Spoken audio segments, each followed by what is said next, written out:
is going to the Final Four. The following is a Learfield presentation of the Oregon Sports Network. And Oregon is going to play in the national championship game. This is Duck Insider.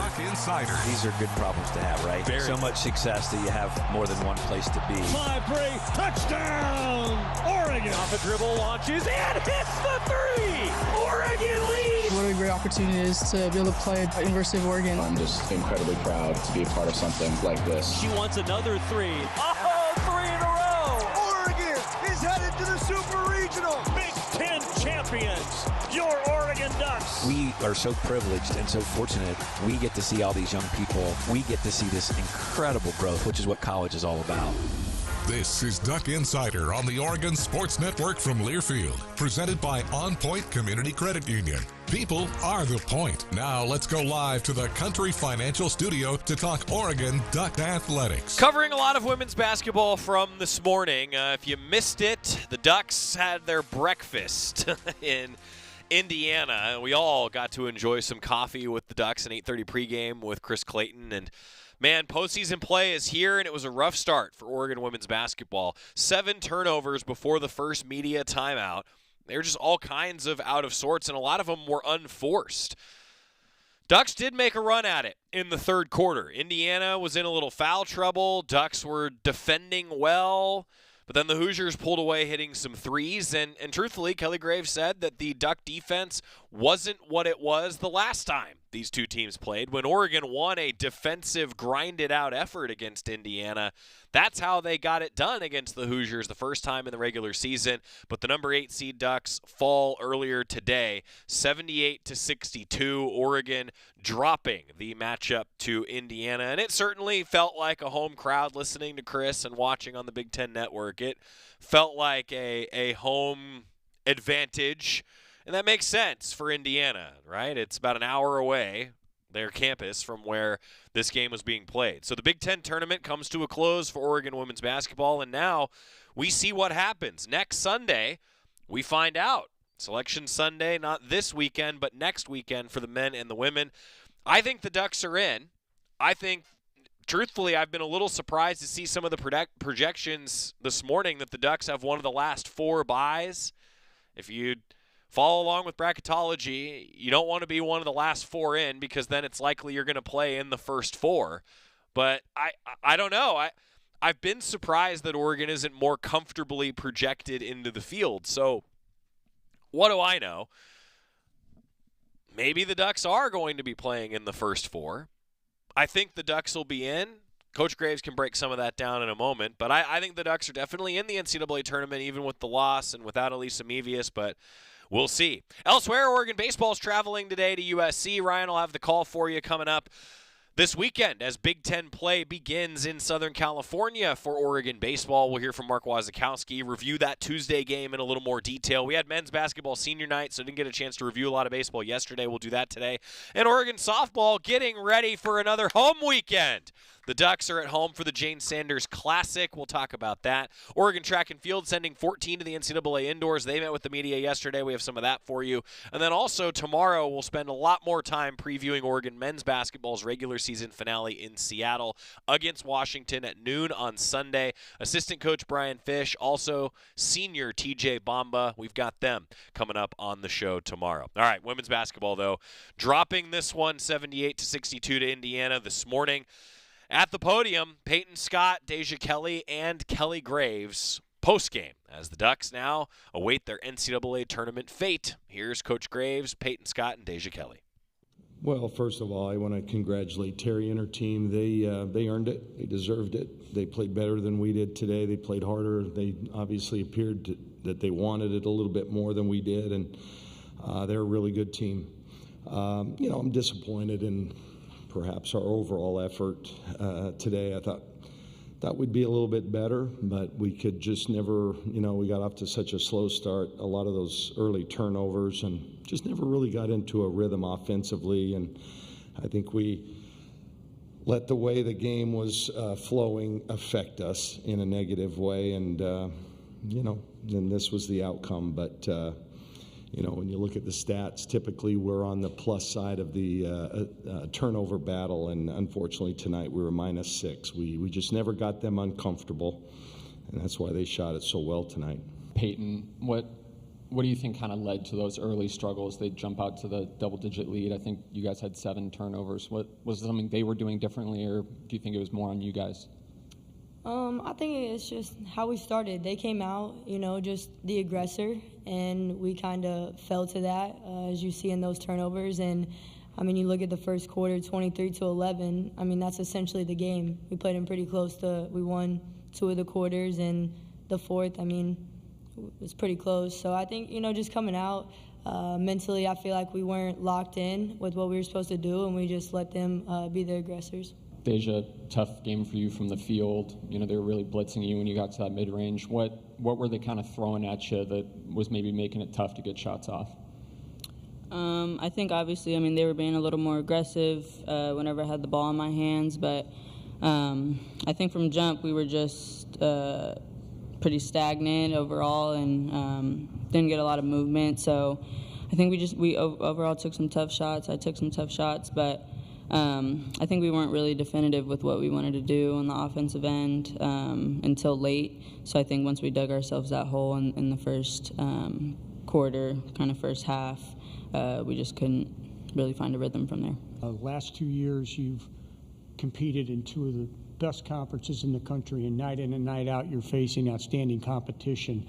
What was it like to make the switch this year, especially when you had a situation where teams are competing to get here in the postseason, and you're getting everybody's best effort night in and night out? I think it's a little different for both of us because neither of us had the opportunity to play in the Pac-12, but I know Deja coming from a Power 4 conference already.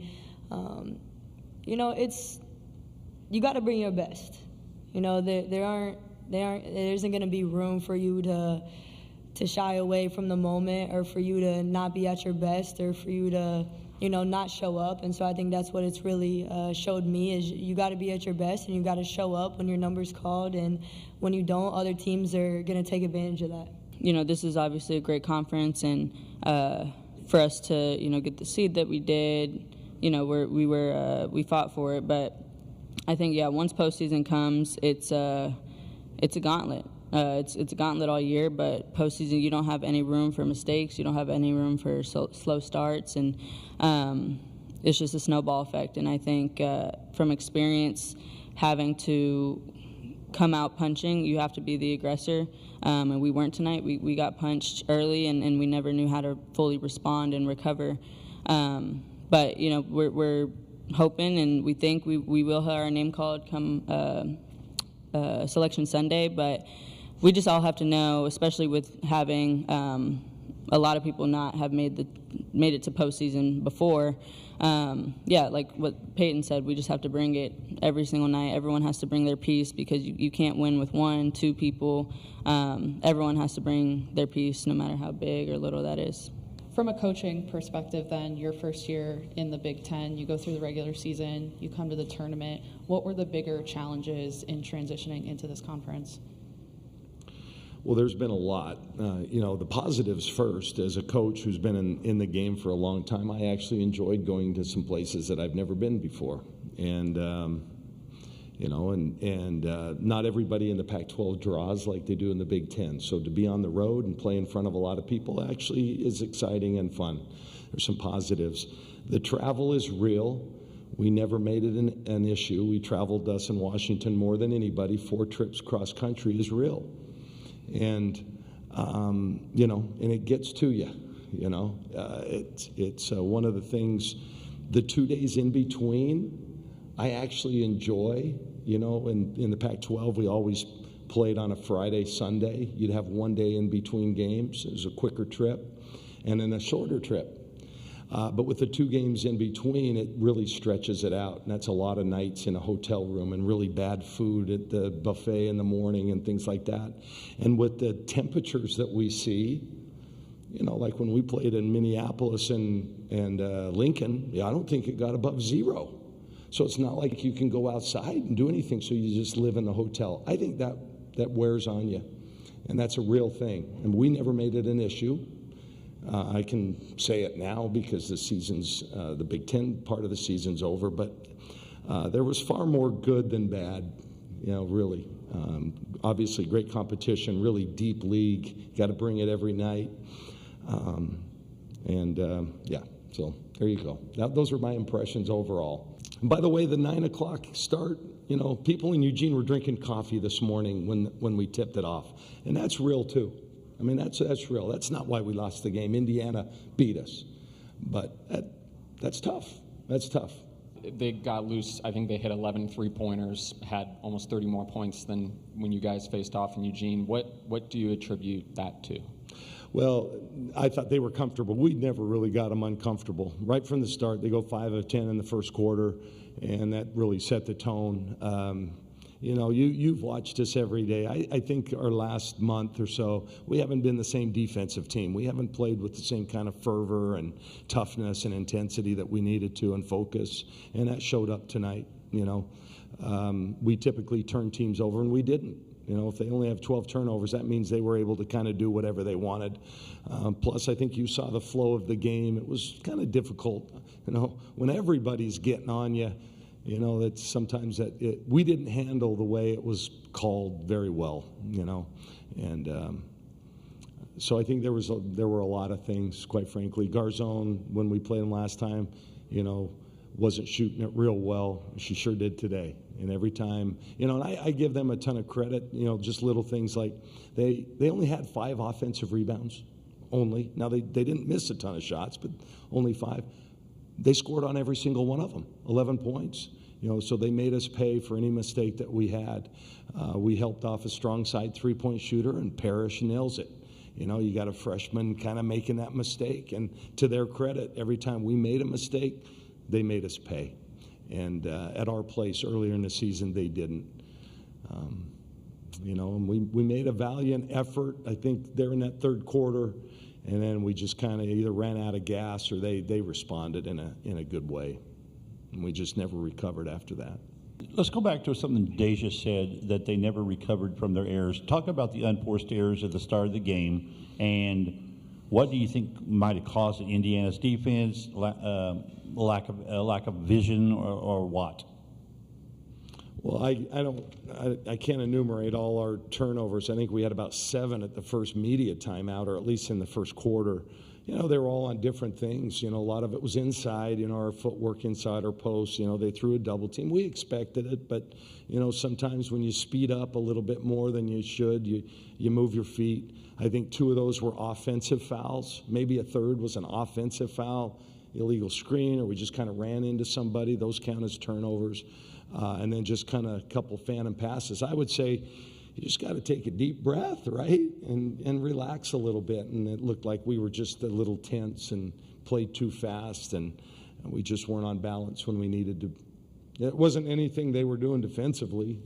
I think it was more, our lack of paying attention to the details. You guys are going to have a lot of time to ruminate on this between now and Selection Sunday on the 16th. I know your thoughts are probably fresh on this, but what will be kind of the focus over the next 10 days and, hopefully hearing the name called? Well, we're on a quarter system, so we have finals coming up.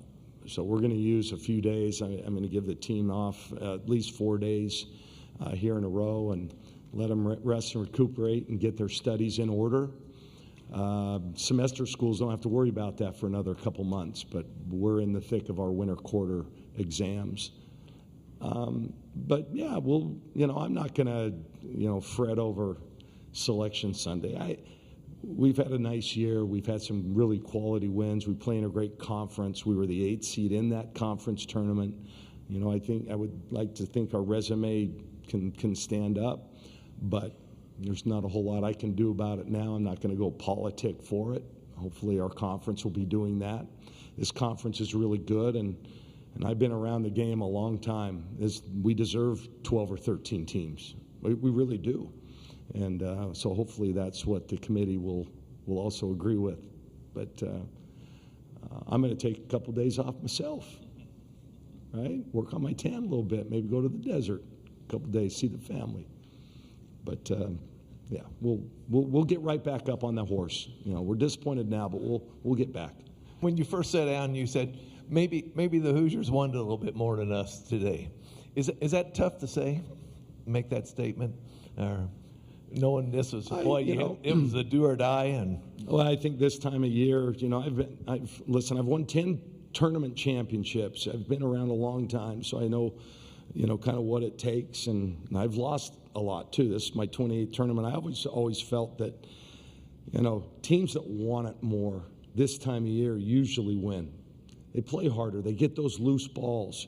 We had some opportunities to get some loose balls, those rebounds, and they got them, and then they made us pay. So I'm not saying we didn't play hard or anything like that. They just, and right from the get-go, it appeared that they were a little bit more dialed in than we were, and it took us some time. And I don't look like I run much, but I get out there and run a little bit. And when you're going up the hill, it's harder. And when you're down double figures, it's hard running up. You feel like you're running uphill, so you make a charge and then another basket or two, and you drop all the way back. And we just seemed like we were treading water all night long, chasing them, running uphill, and couldn't quite catch them. We made a nice run. I think we cut it to 5. I felt that if we could keep it tight, we've won a lot of really close games this year. I thought, they're going to feel the pressure and we could pull it through. And then we just couldn't get over that hump. And they hit a couple threes and we went down 10. That's Kelly Graves talking after the game this morning. Ducks now await their postseason fate after falling to Indiana here in the Big Ten tournament, 78-62 this morning. Timeout on Duck Insider. When we return, switching gears to the Diamond, Oregon baseball getting ready to travel to USC. And they're already winners of 11 this season. Back after this on the Oregon Sports Network from Learfield. As a local community credit union founded by teachers, OnPoint is committed to supporting the students and faculty at the University of Oregon. And on game day, we're right there with you, on the field, in the bleachers, and in the classrooms. Drop by our local branch today and discover the many ways OnPoint can help support your financial well-being. OnPoint Community Credit Union. People are the point. Federally insured by NCUA. Equal housing opportunity. At Shadow Hills Country Club, we're more than just an award-winning golf course and practice facility. Our events team offers all-inclusive event pricing that allows us to take care of all the details while you enjoy your event. Our indoor and outdoor venues offer you a wide variety of fully staffed options that put the focus on you. From weddings to business and social events, at Shadow Hills Country Club Events Center, you get the benefits of a resort atmosphere and amenities in a peaceful country setting, just minutes from downtown Eugene. Call for a tour today or visit shadowhillsevents.com. Duck Insider continues after this timeout on the Oregon Sports Network from Learfield. You took the first step and quit smoking, but even former smokers may still be at risk for lung cancer. That's why SaveByTheScan.org wants you to know about a new low-dose CT scan that can detect lung cancer early. It takes only 60 seconds and could save your life. You took the first step, now take the next. Visit SaveByTheScan.org for a simple quiz to see if you're eligible and talk to your doctor about screening. SaveByTheScan.org is brought to you by the American Lung Association's Lung Force Initiative and the Ad Council. Uh-oh, Brad's buzzed. Oh, yeah? Yeah, he's starting with the woots. And now a speech. I just want to say that friendship is about heart and brain. Who's with me? Good thing is, he knows when he's buzzed. And my brain is saying, when it's time to go home, somebody call me a ride. Love that guy. Me too. Know your buzzed warning signs? Call for a ride when it's time to go home. Buzz driving is drunk driving. A message from NHTSA and the Ad Council.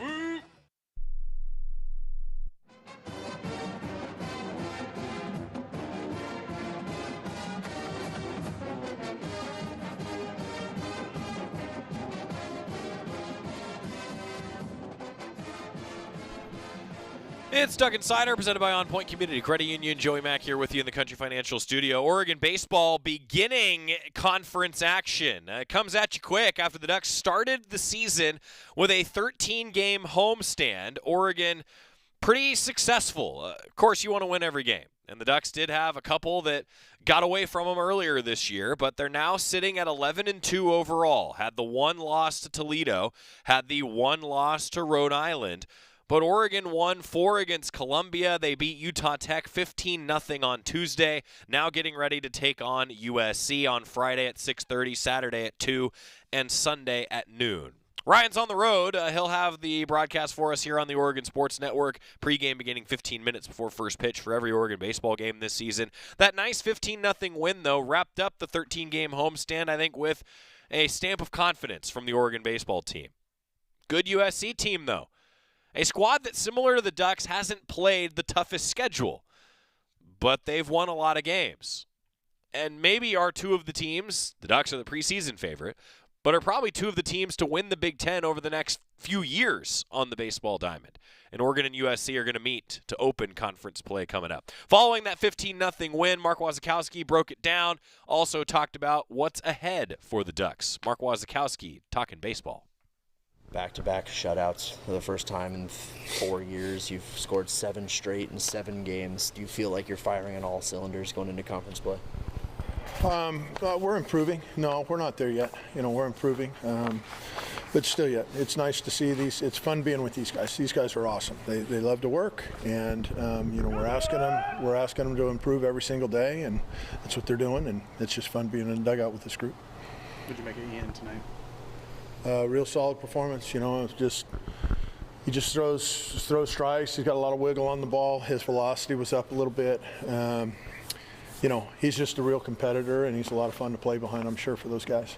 What makes him so good at these midweek outings? Like, he was great last year, and then this role, obviously, this is the first one that he performed well. Like, what makes him good at a midweek starter? Well, I don't know. I mean, he might be a weekend starter. I don't know. He's pitching very, very well for us, and he has pitched very well. I think he has only had maybe a couple of bad outings in his whole career, and, credit to him. He's worked really hard to get to this point. What did you see from, all of the 6 bullpen arms that you used tonight? How did you think they worked as a group? Really good. I mean, it was fun to be around. It was good to get, some of the older guys out there again and get those guys going. Saw a couple more freshmen get out there and get a chance. Tyler at the end, he didn't pitch this last weekend. He played a little bit, but he didn't pitch. He's a talented kid. Got a chance to get him on the dirt today. It's huge to play these midweek games to where we can, get a lot of players, especially pitchers, get them in there on the mound and see what they got. You mentioned improvement. I wanted to touch on Hellman's improvement from last year to this year and just how much of that impact has really gone through these first 13 games. Well, when he gets hot, it can be fun, right? I mean, you see how he can change a game, and he's just worked really hard. Credit to him. Coaches, I'm sure, helped him, but his efforts are to be commended. He's a tremendous young man and well-parented, just tremendous kid. He shows up every single day, and his commitment to the weight room and physically has been there. I mean, he's a very, very strong kid. And, when you can, Coach Lopez used to tell me all the time, you don't have power unless you miss hit balls still out of the park. And he can miss hit a ball and it goes over the fence. 9 2-out RBIs today. What'd you like from those at-bats? Anytime you're getting 2-out RBIs, that's huge. That's I didn't know that number. That's insightful.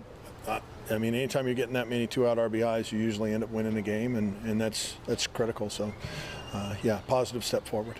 There were a lot of at-bats tonight where Ian was throwing 6, 7, 8 pitches to a guy, but he would always get him out. How important?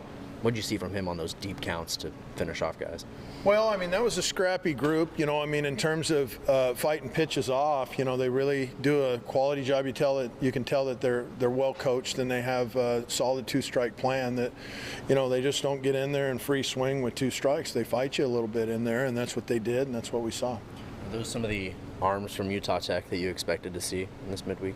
Yeah, and they got others. They've got some big arms. I mean, geez, guy after guy was, had a great arm for them. Big kids with really good arms. And when we started doing the scouting at Utah Tech, I told our team, literally the second we finished on Sunday, I told them, I said, you guys better be ready to play on Tuesday. These guys got some arms, and you saw them tonight. They have big arms, that's for sure. How'd you think your guys responded to those big arms? Good. They won the game. Yeah. To go into USC, what have you seen from them this past couple of weeks? I think they got out to a good start. What have you seen from them overall as a club? Yeah, I think they're 10-2. I know they're playing Irvine. I think they're playing Irvine tonight, right now, probably. Well-coached team. that coaching staff's very, very good. They're doing it with a solid pitching staff. They're going to roll a left-hander out there on game one, who's really, really good, a junior college kid that's come on, and he's been a mid-90s fastball guy with good secondary stuff. Their second pitcher is a kid that we're very familiar with, and I think he was maybe the Big Ten pitcher of the week this last week with what he did to Vanderbilt, and he stuffed those guys and really pitched well against them. They've got a solid bullpen. They're going to be a really, really good team. For us, it's weird to say it, but we're playing USC opening week of Big Ten play, which is something else. I don't know. It's going to take a little getting used to with Oregon against USC in the Big Ten, but tough weekend to start with, and hopefully we can go down to Southern Cal and play well. Rotation obviously drops to 3 guys this weekend. Have you guys made those decisions? And No. What's kind of the thinking? Obviously, you've seen a lot of good outs out of all of those guys at this point. Like, how difficult of a decision is that to make for you guys? Well, really hard. Those guys are pitching really well, and so what it means is somebody that's been starting is going to go to the bullpen and even improve our bullpen. So, I don't know. I'll talk with Coach Hawksworth, who does a tremendous job with the pitchers, and see where this thing lands and go from there. You mentioned wanting to build guys' arms, work up their pitch counts so that they're ready to go by conference play. Do you feel like all of your starting options are good to go as long as you want them for conference play? They're all built up and they're all healthy. Yep. What improvements would you like to see from this team moving forward? You keep bringing it up, improvement here, improvement there. What improvements would you like to see during USC? First thing we need to do is continue to get stronger in the weight room. It's a big deal. These kids are, especially with the travel of the season and the long season, strength is a big deal. They need to get the rest, make sure that we're getting our rest, make sure we're hydrating and doing the right things away from the field. I think that's the first thing. And then the second thing is just tightening up on our details. Can we rotate better at the plate? Make sure that our deliveries are connected better. All those little simple things and just daily improvements, I think, are the focus. Ethan Hedges leads USC in batting average. I think maybe in home runs. Also leads them in saves. Yeah. Just what type of a player? Have you seen that combination before? Position player, closer, and just what type of player he is? Well, he's a stud. Yeah, he's a really good player. And I think they were playing Pepperdine, I want to say, my alma mater, during the fall game, and he offered to go out there and pitch, and they found something pretty special, right?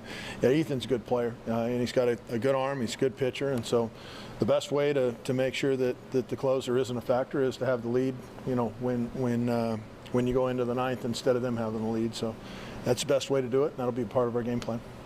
Mark Wasikowski meeting with the media. Now, since he met with the media, the Ducks have decided to go with Grayson Grinsell, Colin Clark, and Will Sanford in the weekend rotation. So Jason Wrights moves to the bullpen for the Ducks, and that's a tough decision. It's a good thing when it's a tough decision. How do you whittle from 4 to 3? Especially when Ian Umlaut pitches like he has just routinely in these games.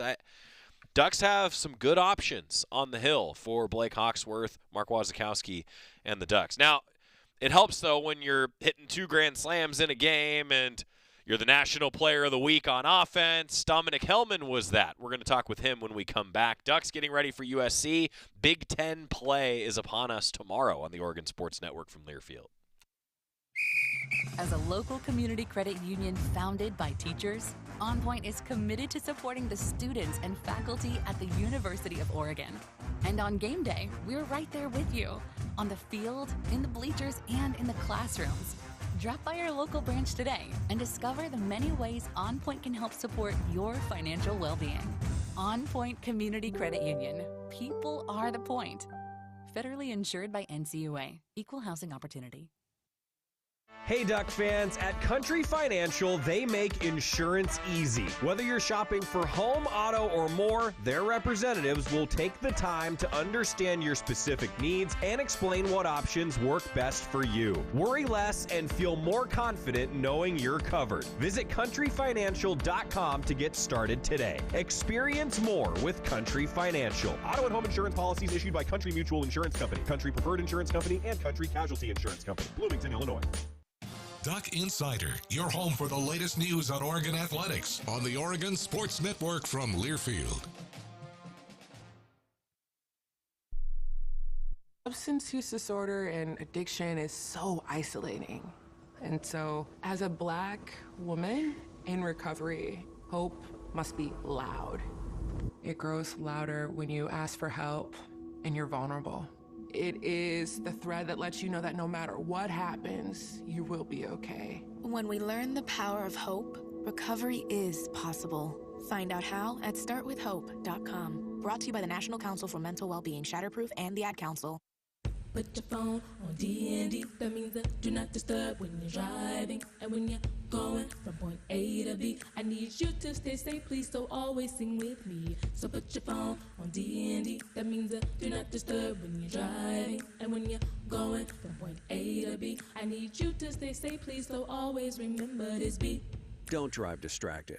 A message brought to you by the National Highway Traffic Safety Administration, Project Yellow Light, and the Ad Council.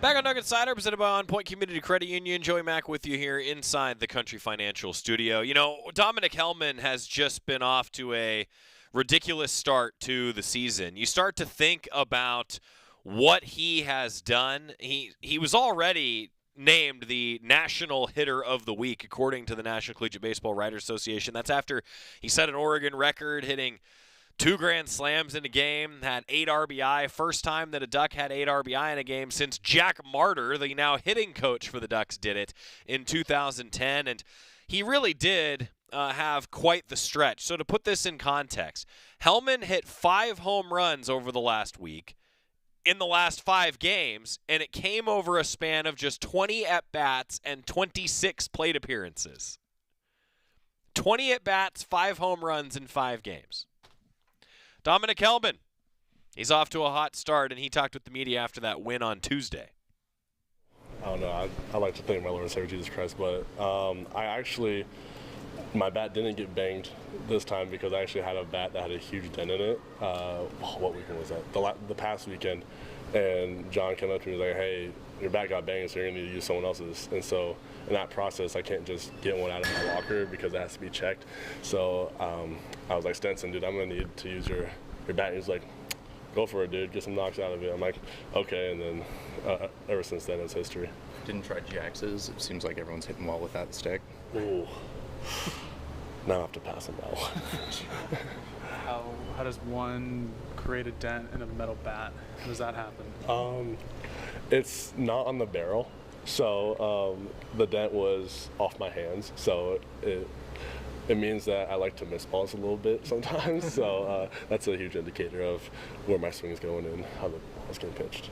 Over your success of the last few games, seeing a lot of first pitch swings from you. What's kind of your approach of attacking early? Yeah, it's kind of just thinking like a pitcher sometimes of like pitchers like to get ahead early, and so it's kind of in the process of thinking about what he's going to try and get me early, because being a pitcher, most of the first pitch strikes, if it's an off speed, is just going to be a rolling breaking ball that they just want to get over for a free strike.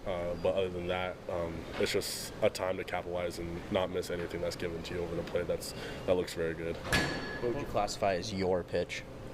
Ooh. Something elevated. Both your home runs tonight were on off-speed pitches, and they weren't first pitch hacking either. So what have been the changes in your plate approach to sit there and be able to see and read and react and then drive it out to left? Like, that's pretty darn impressive for you. Yeah, it's something about just taking the AB and kind of rolling with it. You can't be a stubborn-minded hitter when you're at the plate sometimes, because it'll eat you alive if you don't get one pitch and you walk back to the dugout thinking like, oh, I didn't get this pitch, so why didn't I do good? It's a huge thing about approach when sticking to it, and also having a B, C plan whenever the count dictates it. What has this success been like kind of emotionally for you? You came in as a really highly rated recruit, got hurt in your first couple of years here, didn't really get a lot of plate appearances, and now you're maybe living up to the billings that you had originally as a high school kid. Yeah, How is it for you? It ties back to my walk with faith. Coming in here, I was a believer, but I wasn't necessarily a follower of Jesus. But it was making sure I had gratitude towards every day, because being injured, it was a sense of, wow, this sport could be taken away from me anytime. And I just want to make sure that every day with practice, off days, half days, game days, that I could really give it my all, like it's my last day, and truly be thankful about every opportunity, because after every AB I like to remind myself that I'm thankful for that opportunity that just happened, whether it was a good outcome or a bad outcome. We've seen a lot of production from the bottom part of the lineup this last weekend to kind of get guys on base for you to hit them in. What have you seen from kind of, Cooney, Garati, those guys at the bottom? Yeah, those guys are all dogs. I mean, like, it's cool that Waz like to structure a lineup not because of the hitters are at the top. He likes to structure the lineup that, granted, everyone can hit in our lineup too, and we got 5 guys on the bench that could also start for any team in the Big Ten as well. But it's awesome that he structures the lineup throughout the game and not just in the beginning of the game, because we all know that those bottom guys get on base 9 times out of 10, and it gives us the best chance to get some RBIs, and hats off to them for getting on base for us. Did you earn any pizzas tonight? Junior earned 2 again. So he called both of them again. So you pick up a Big Ten Hitter of the Week as well as the national award for it from the National Collegiate Baseball. Did you just find out that? I just found out the national. That's pretty sick. What's your instant reaction to that, I guess? When you tell me about that one, shout out to my freshman year catcher, Josiah Crumlick. But the last time I remember a national hitter winning it was Josiah winning it when I think he had like 5 bombs in the first weekend. He was on pace to be like the next Barry Bonds, but it was kind of sick. But wow, I think that's awesome. I got honors like that, but it all ties back to the work and my faith in my teammates around me getting me better also. Where were you when you found out about the Big Ten one? Just kind of walk me through that moment. Obviously, a big thing to win. I think I was doing homework, and then Waz texted me, "Hey, congrats, Big Ten Player of the Week." And I go, "Oh, that's sick." And I just wanted to reach back out to him and say, "Hey, thank you for the process, and let's keep building on it and have the momentum going into Big Ten Conference." How are you feeling going into Big Ten Conference? Not only that, but going into USC for next weekend. Yeah, I'm feeling great. The ballpark that they're playing at isn't necessarily the home ballpark, but I've actually played there a lot in summer ball when I'm doing the CCL. So I feel like we have really good momentum, not only our bats, but also our pitching staff. Our pitching staff has been doing great. Back-to-back shutouts is a huge deal, and they also get to have they have 2 now pitchers BPs, so good for them. Cohen came in for you in the 7th there and then struck out, and then I saw you talking to him after that at-bat. What were you saying to him, and what's that relationship like with him? Oh, me and him are really close, to the fact that I can tell him anything, and also he can tell me anything back, to where if we're both acting differently, then we know to get each other out of it, to where, hey, like, you're not at your best right now, and you just gotta stick with the process. But what I told him was that, hey, like, you're laying off some good balls, it looks like you have some good takes, and you just gotta stick with the process, because he's been taking really good ABs, and granted, he had a bomb this past weekend too, so it was just one AB for him. I know that doesn't dictate his whole career here. It's your second multi-home run game of the year. I just kind of wanted to ask what that testament looks like, from all the hard work that you've put in from the offseason to now. Yeah, for sure. It's catching barrels out front.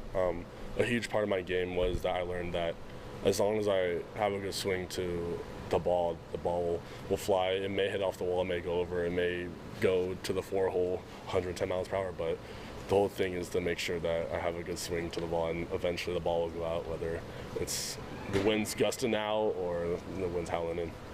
And then sometimes he hits balls 110 miles an hour off the bat and they go 450 feet. National Player of the Week for good reason. If Dominic Hellman keeps swinging it like that, look out. This Oregon offense, we knew would be deep. It looks a little bit deeper than even last season. And the pitching staff, early on, looks deeper as well. We're going to find out a lot, though, against USC. First road trip for the Ducks coming up. Things are always a little different when you hit the road. Now, the Ducks softball team going to be at home this weekend. We'll hear from them previewing the Jane Sanders Classic when we return on the Oregon Sports Network from Learfield. Jan here. Spring is in the air. Time to get back outside with a new Toyota. Go from dreaming it to driving it. Dealer inventory may vary. See your participating Toyota dealer for details. Event ends March 31st. Toyota, let's go places. As a local community credit union founded by teachers, OnPoint is committed to supporting the students and faculty at the University of Oregon. And on game day, we're right there with you, on the field, in the bleachers, and in the classrooms. Drop by our local branch today and discover the many ways OnPoint can help support your financial well-being. OnPoint Community Credit Union. People are the point. Federally insured by NCUA. Equal housing opportunity. Jan here. Spring is in the air. Time to get back outside with a new Toyota. Go from dreaming it to driving it. Dealer inventory may vary. See your participating Toyota dealer for details. Event ends March 31st. Toyota, let's go places. This is Duck Insider. Duck Insider on the Oregon Sports Network from Learfield. Babes, what are you doing? What? I'm just mowing the lawn. No, it's blazing hot and dry out here. Don't you remember? Smokey Bear says. Avoid using power equipment when it's windy or dry. Where'd you learn this? Oh, it's on SmokeyBear.com with many other wildfire prevention tips. Right. Thanks, Honey Bear.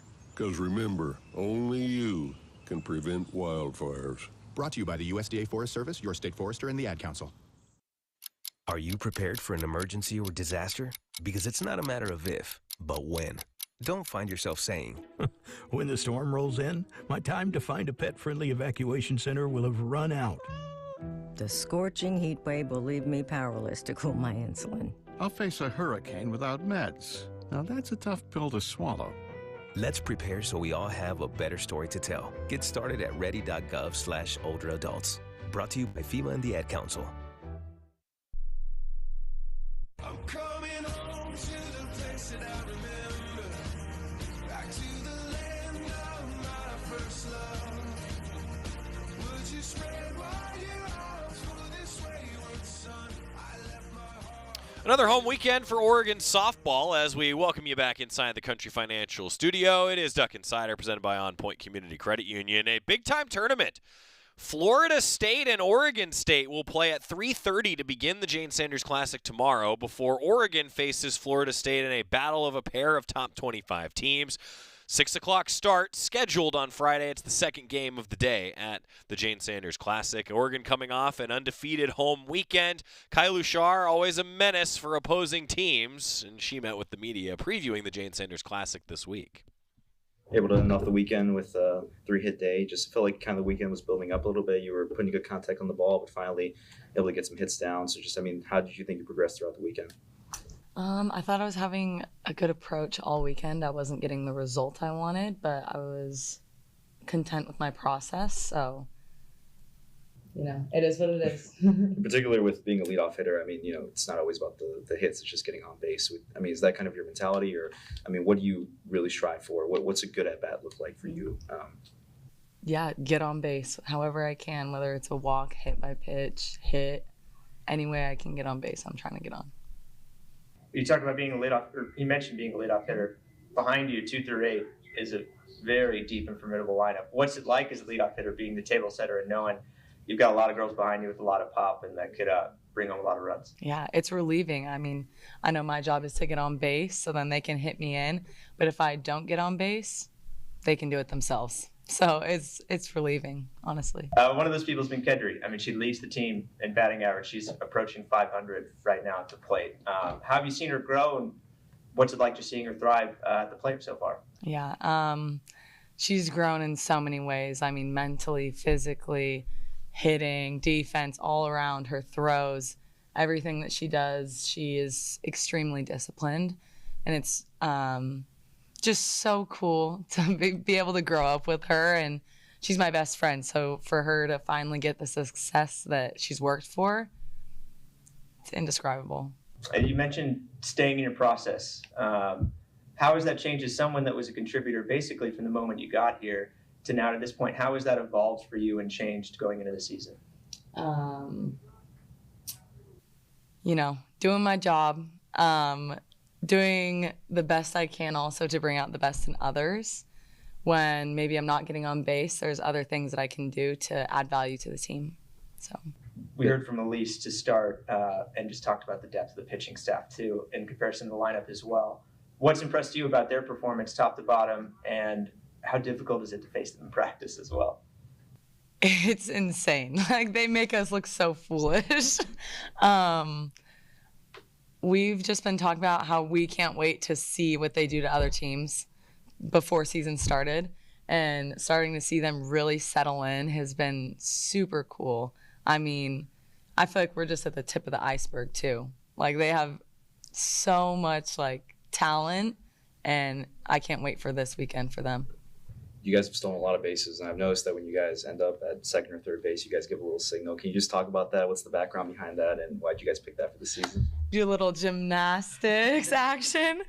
We were sliding one day with Coach, Riley, and Steph, and Coach brought it up. She was like, Kai, we steal a base right here, because that's what they were practicing. And it was just really funny, and now we all take it, and I think it's pretty cool. You've been doing that a lot lately. I mean, just one of the leaders with stealing bases, again, just, how, I'm trying to think of the question here. Whenever you're on base, is it your first, thought to just, you want to go and steal, or, you try to pick your moment a little bit? Because it does feel like sometimes, you take off on that first pitch, and it's very hard for teams to throw you out. Yeah. Most of the time I let Coach make the calls, but if I make a read, then I trust myself, and I know that the coaches trust me to take it if I feel like it would help the team get in scoring position. Yeah. Kai, talk about your sister a minute ago.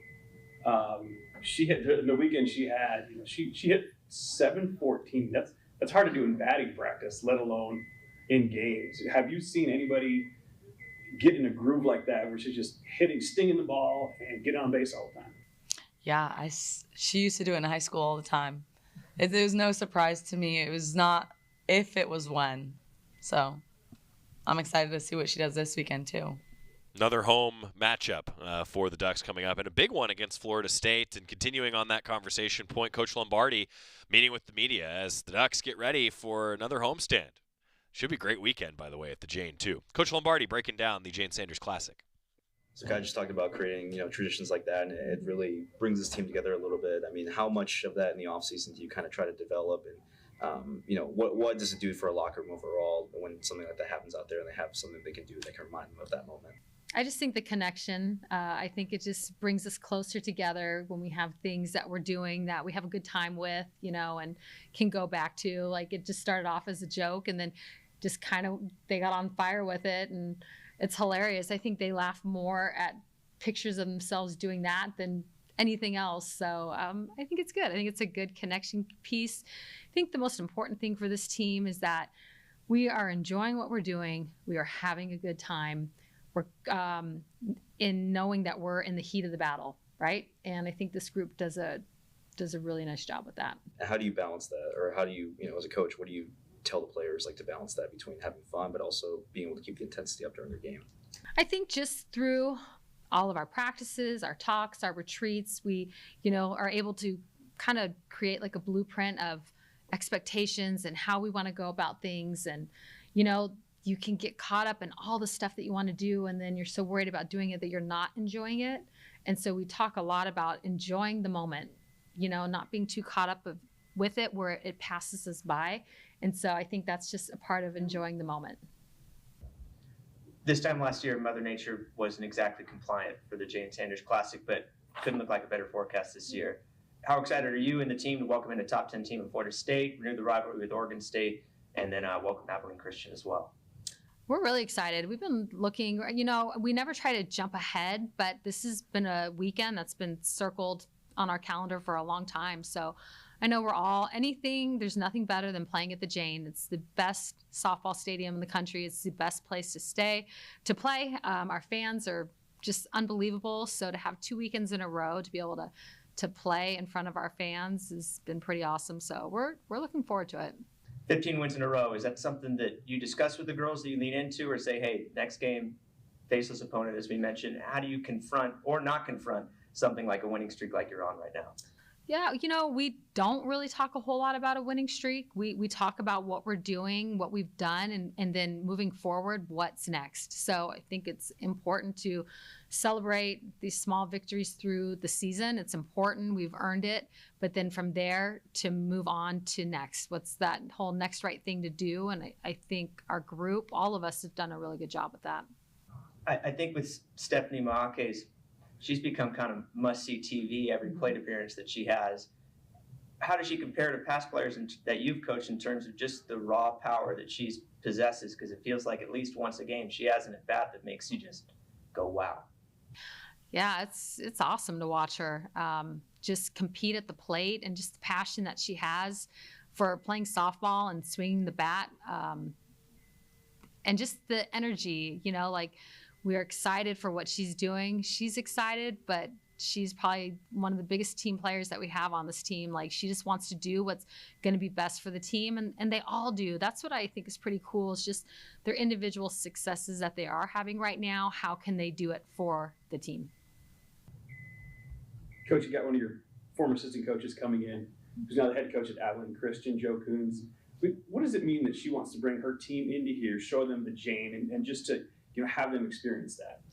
It's pretty special. I think about Coach Coons and what she did while she was here, and just the impact that she left. And I'm from there, I've been following her from afar and seeing what's next. And when she got hired at Abilene, I thought it was the absolute perfect place for her to be and to start her career. Anytime we can have our alumni come back, anytime we can have former coaches come back.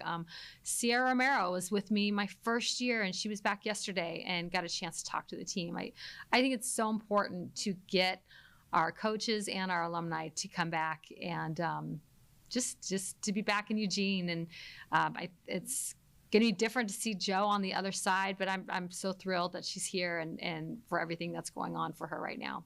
And then kind of building off that, not just welcoming back alumni, but also going against the team that, they want to come in and play you guys. Just how proud are you in the time that you've been here about this, building up this program, and that you've made it into something that, okay, people want to come back and play you guys year in and year out? I'm very proud. It's, sometimes you just think it's just everything that we do on the field, and there's just so much more that goes on in the background.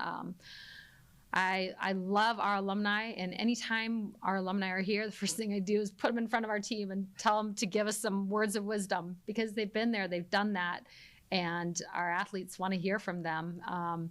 And the same thing just with coaches, anybody that's been a part of our program, they've been on this journey with me, and we wouldn't be where we are now without them. So just thankful to have them to continue to come back. Coach Lombardi and the Ducks welcoming some good teams to the Jane Sanders Classic Friday and Saturday and Sunday. A lot of softball for the Ducks this weekend, including that big matchup with Florida State. Oregon softball, it's nice to have them at home here back-to-back weekends this early in the season. And when we come back, an impressive moment, an impressive career for Elise Wasikowski. Picked up her 300th strikeout over the weekend. We'll talk with her from the Circle on the Oregon Sports Network from Learfield. Hey Duck fans, at Country Financial, they make insurance easy. Whether you're shopping for home, auto, or more, their representatives will take the time to understand your specific needs and explain what options work best for you. Worry less and feel more confident knowing you're covered. Visit countryfinancial.com to get started today. Experience more with Country Financial. Auto and home insurance policies issued by Country Mutual Insurance Company, Country Preferred Insurance Company, and Country Casualty Insurance Company, Bloomington, Illinois. As a local community credit union founded by teachers, OnPoint is committed to supporting the students and faculty at the University of Oregon. And on game day, we're right there with you, on the field, in the bleachers, and in the classrooms. Drop by our local branch today and discover the many ways OnPoint can help support your financial well-being. OnPoint Community Credit Union. People are the point. Federally insured by NCUA. Equal housing opportunity. Your daily dose of Oregon athletics. This is Duck Insider from Learfield.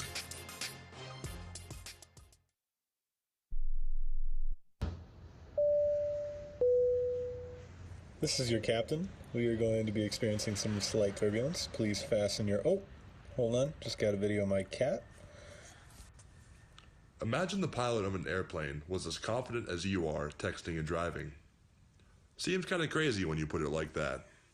Visit StopTextStopWrecks.org. A message brought to you by the National Highway Traffic Safety Administration, Project Yellow Light, and the Ad Council.